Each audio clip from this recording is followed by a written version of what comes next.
ويليام بارتلي رسام في مدينة دوفر. الرسام ده رسم رسمة من أكتر من 50 سنة، وعلى قد ما هي مثيرة للاهتمام لكنها تعتبر أسوأ رسمة رسمها في حياته، ولحد دلوقتي الناس ما زالت بتتكلم عنها.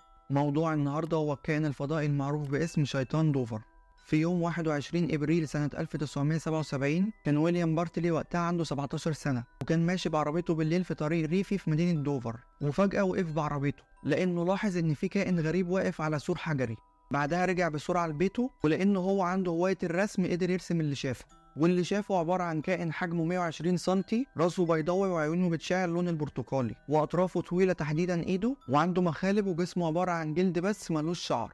وتعتبر رسمة ويليام هي المرجع الأول والأصلي لشيطان دوفر. في نفس اليوم اللي شاف فيه ويليام بارتلي الكائن الغريب ده، شاب تاني اسمه جون باكستر كان عنده وقتها 15 سنة، وكان راجع من بيت صديقته، وهو ماشي في طريقه لبيته فجأة يشوف نفس الكائن بين الأشجار بنفس المواصفات اللي ويليام قال عليها. وطبعا جون هرب على طول ورسم اللي شافه. تاني يوم يعني يوم 22 إبريل سنة 1977 كان في بنت اسمها آبي، وكانت راجعة لبيتها مع صديقها في عربيته بالليل.